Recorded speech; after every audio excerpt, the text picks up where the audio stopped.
This is Carl at National RV Detroit. I'm going to walk you through this 2025 Flagstaff pop-up tent trailer, and it's a 27 MT is the model number. Now this is just going to be like a supplemental video. Flagstaff's videos for their tent trailers are very, very good. You can look at them online. I'm just going to show you some of the features and go into a little more detail in some areas, okay? So we'll just basically walk through it. So first of all, you have regular stabilizers. Crank down, you get a crank with it, of course. You got remember to put the rears down before you walk to the rear of the trailer. It's a heavy trailer, I mean, as pop-ups go, but you still don't want the front end to pop off the ground, so make sure you do that. Here we have a refrigerator. Okay, outside refrigerator. That is the vent for your furnace. This is just 120 AC right here. It comes with a coiled sprayer that you can plug right into here. It's a quick connect. You have hot and cold water. Okay. This is the fill for your fresh water tank. Now the most common way to get water to the trailer, of course, is through the city water hookup. 9 times out of 10 that's what you're going to use. But if you're boondocking or camping anywhere without anywhere that doesn't have city water, you can pre-fill your water tank through here and then use the onboard pump to pump the water. So all your plumbing will work as though you have city water. You'll just be pumping it from the tank. Of course, if you have city water, you don't have to worry about the pump or the tank.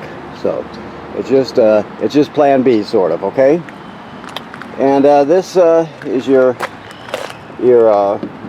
heating or your cooling. I believe it's a heat pump, but I can't swear till we get inside. We'll talk about it more on the inside. Of course, you have an awning.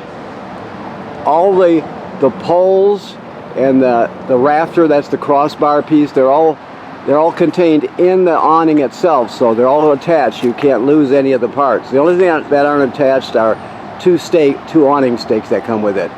You can stake the awning straight to the ground, you know, poles going at the end of the awning going vertically, right, to the ground. That's the most common way, the best way to do it. You could also bring them back on an angle and plug the poles into here so they go up at an angle, but people tend to run into them in the night and that sort of thing, but it also puts a lot of strain on the trailer, although it's designed to take that. But having the poles straight up and down vertically is generally the best way to go, in my opinion. So, okay, your battery box.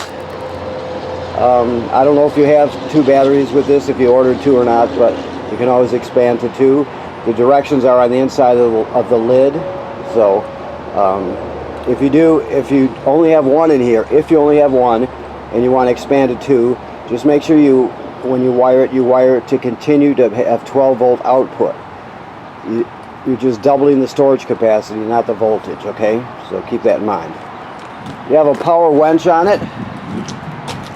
Or is it winch? Okay. Either way, up and down is that simple. You have these here. Now this is down a little bit. I don't know. I didn't set this up, but generally these are going to be taut. You don't want to pull them loose, but they should be taut, just like that. It's not so you can't rip the awning like a lot of people think. It's basically so you put the roof at the right height so that the screen door fits correctly. That's what you're gauging with that. If you ever pull it out, it'll come out from the top. Just take the same screw and screw it in a 1/4 inch to either side. People tend to, somewhere along the line, somebody's going to go too far and pull it out. It always happens. It's no big deal. You just screw it back on, like I said, a 1/4 inch to either side. 2 LP tanks, of course. Excuse me. This is your hot water. So your water heater is right here. It works on gas. The switch to control it is inside. There's the drain right there, if you see it. 1 1/16 6-point socket. Never run the water heater without water in the water heater tank. It has a 6-gallon tank. Excuse me. This is the city water hookup, the most common way to get water to the trailer, as we discussed earlier. This is your short cord, 30 amp and 30 foot long. We also give you a little reducer to reduce it down to a 20 amp if you need to plug it in at home to pack up or something like that. Okay? On your slide out, you have, matter of fact, here's the piece that you plug in the end to reduce it to a 20 if you need to. That is your, let's see. I have to see inside what that other stuff is. Okay. Let me look over here. Shower curtain. There's the crank for your stabilizers. Here's the quick connect coiled sprayer I talked about. That is an inline water filter. If you use it, change it every season. These look like your drapes for your bunk ends if you choose to use them. Okay. Your 2 tanks here. There's your black tank right there, toilet water and waste, and there's your gray right there, sink and shower water. Okay. Keep in mind when you take, well, you can see it right here, when you take the travel door off, the half door off, you know, before, so you could put the screen door on, that door hangs right here. You can see the hinges, and then you see the what's it called, the bungee around the latch there, so it stays in position. That's just to stow it when you're camping. Okay, so let's go inside.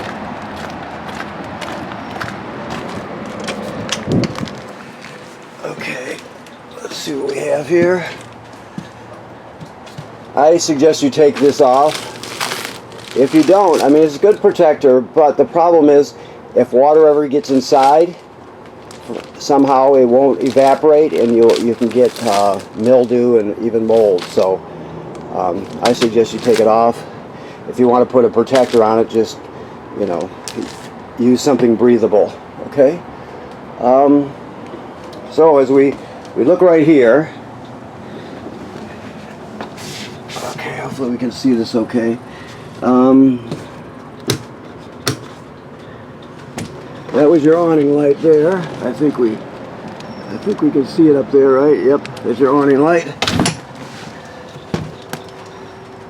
This is your solar controller, okay? So let's see here.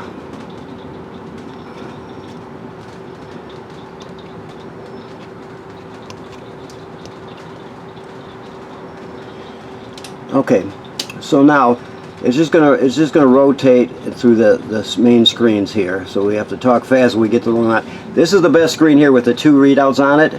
I'll talk to you more about it as it comes around.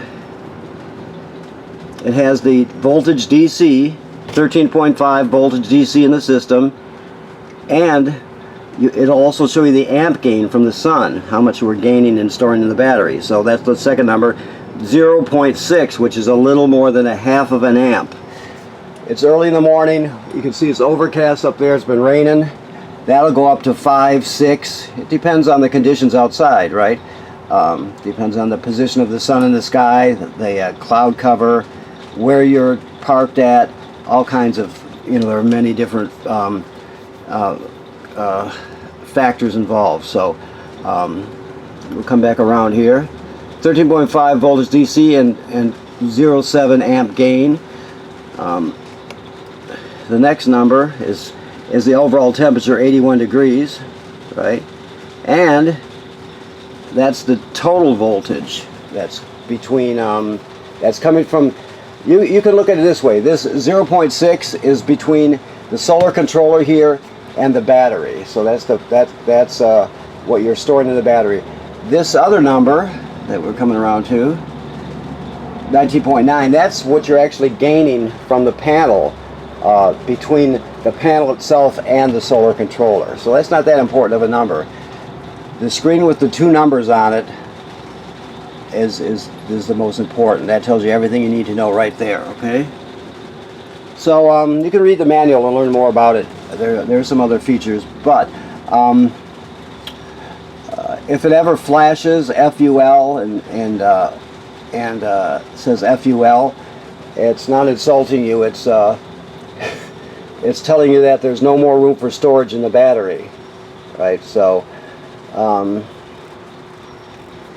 when that happens, it shuts the solar panel down, right? As soon as the amperage drops in the battery, it'll go back to the normal screen. So keep that in mind, okay? All right, so like I said, those are lights there. Your fire extinguisher, of course. That's the solar controller, I'll tell you again. That controls your solar panel. So we'll come over here and we'll look at what we have here. This is a GFCI plug. If you notice, the plug on the outside was just a standard plug.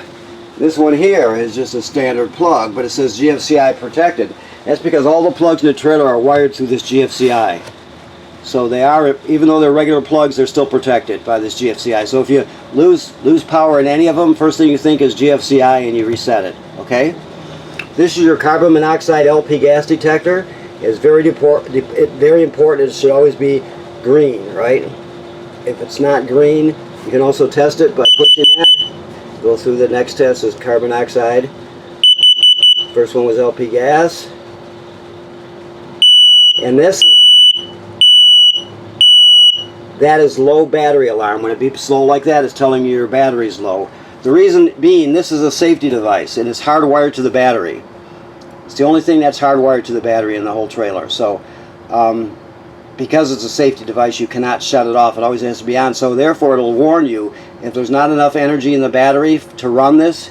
It'll tell you that you're not being protected by it. So if the test doesn't work or the green LED isn't working, get it serviced immediately. If you have to have it replaced, it's not expensive, but it's very important, okay? This is to light your water heater. You just turn it on, that's all. Always make sure there's water in the water heater tank, right? Before you turn it on. The way you do that is you hook up your city water, like normal. Then you'll come over to the faucet and you'll turn on the hot water. If the hot water tank is empty, like it has been drained previously, people drain it. You know, you drain it for winterizing, and some people, if they're not going to be camping for a few months, they'll drain it in between, obviously. So, so you have your drain plug back in there, your anode rod / drain plug, and you'll turn on the hot water with the city water hooked up, and air will come out. You'll just get air coming out. As time goes by, a few minutes go by, you'll start to get a combination of water spitting out along with a mixture of air and water. Eventually you'll get a stream of solid water coming out of the hot water. That's when you know it's full. Okay? Alright. This is your power converter. This converts AC to DC power.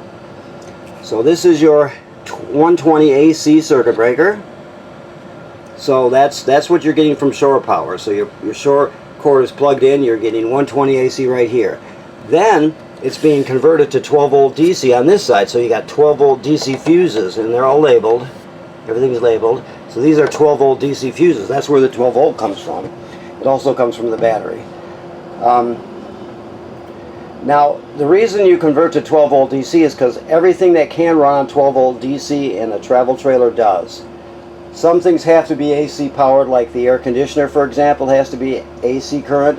If you have a microwave, for example, the microwave has to be AC current. Everything else is DC, so that's why this converts the AC to DC. It's also a battery tender, so when you're plugged into shore power, it's going to sense how much energy your battery or batteries up on the tongue have, and it's going to charge them. It'll send as many amps necessary to keep them charged. When you're pulling down the road, your tow vehicle's alternator will charge the batteries. And while you're sitting there, the solar panel will send as much current as it can make from the sun and send it and store it in your battery. So you have 3 ways to charge your battery, okay? This is the power converter. AC to DC. Okay. So as we move on, I gotta pick up the pace a little bit. I have limited time until new file starts. This is your 3-burner cooktop, obviously. Storage. This is I believe is an Arctic Cat heat pump. I'm going to come over here to make sure, but yes it is. So this is your air conditioner and your furnace. So it's a heat pump furnace. It's not a furnace, it's a heat pump. A heat pump is the air conditioner running in reverse. So instead of taking all the heat out and sending the cold air into the trailer, it does just the opposite. It expels the cold and sends the heat into the trailer. But that only works down to, you know, 40, upper 30 degrees, for example. It gets colder than that, you have to run your furnace, which is right here. That's the LP furnace. Now this is the thermostat. You push it till the mode lights up and starts flashing. Then you go through whatever you want. Cool, that's the heat pump. Heat, and off. You set the temperature there, but we're just going to shut it off. So it's that simple. Very simple. Now your keys are hanging here, of course. When you're folding up the trailer, you're going to put this down like this, so it doesn't get damaged. We'll go. There are curtains to hang up here. I mentioned that the other things must be curtains for the. I don't know what they're for. We'll have to look at them. I see all the curtains seem to be here right now. Maybe one. Well, either way, we'll look into it. I don't know. I didn't prep this trailer, so if you mentioned, remember I looked in the outside compartment on the slide room and there was cloth, this type of cloth in there, so I have to look into that a little bit more. Your toilet has a flush pedal right here. It sits right over a black tank. So when you're going to use it, it's already been flushed, because when you left the campground for the last time, you dumped your black tank, right? So there's nothing in the black tank. So what you do is you, when you're ready to go to the next campground, you hook up your power and your water. You'll come in here, you'll put a dose of chemical in the bowl, and then you'll hold the pedal down and put about a gallon of water or so, if that much. You have to experiment to know how much you need to use. People use different amounts, but you have to have water and chemical in there before you start using it. If you don't do that, it'll smell super bad, it'll get clogged up, it'll be a mess. So you never use it with a dry black tank, always chemical and water in there. This is your shower here, right? Actually, it goes like this. Okay. Now, one thing you can remember is that, I gotta shut that off there, sorry. Is if you want to flush your toilet, right? You dump the black tank, right? You can close it again, and you can take this. You can open your toilet trap with the pedal here, right? Then you can put this in there and turn it on, and let doesn't matter the temperature. You let fresh water run in the tank, fill it up, and you can flush it again or dump it again and clean it out even better. I suggest after you've done that, you take a little bit of chemical, you leave a little bit of water in it, just a little bit, and put a little bit of chemical in there. You don't have to do it, that's just the way I use it. And that way it sloshes around and works, gets it cleaner, you know, more sanitary, whatever term you want to use, okay? And of course this closes up. This is your station for your water in your tank. So your battery is charged. Fresh tank has a little water in it because we're prepping it, black, gray, right? You check the levels, they go up in 1/3 increments. There's your water pump switch. Remember, the water pump is used to pump water out of the fresh water tank if you don't have city water. It's also used to winterize the trailer, okay? All right.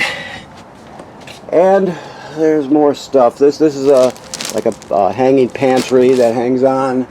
Some hooks up here. Let's see, where are they at? Right here. You see those hooks up there? That's where that hangs. Kind of looking around to see what else we have here. There's your manual there. It has all the literature in it.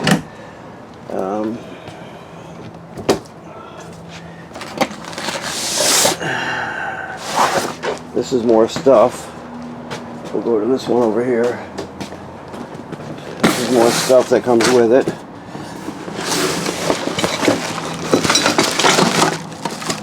Okay. Sink cover here. These are our thermostat controllers for your mattresses. Now, Don't think heated, think warmed. They're mattress warmers.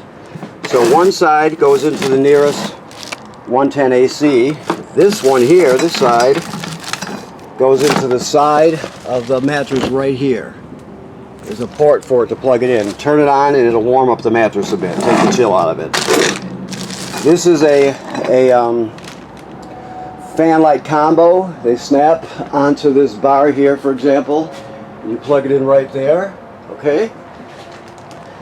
This is just a light, for extra light, reading light. And these are just some things, if you ever want to add them. You don't have to.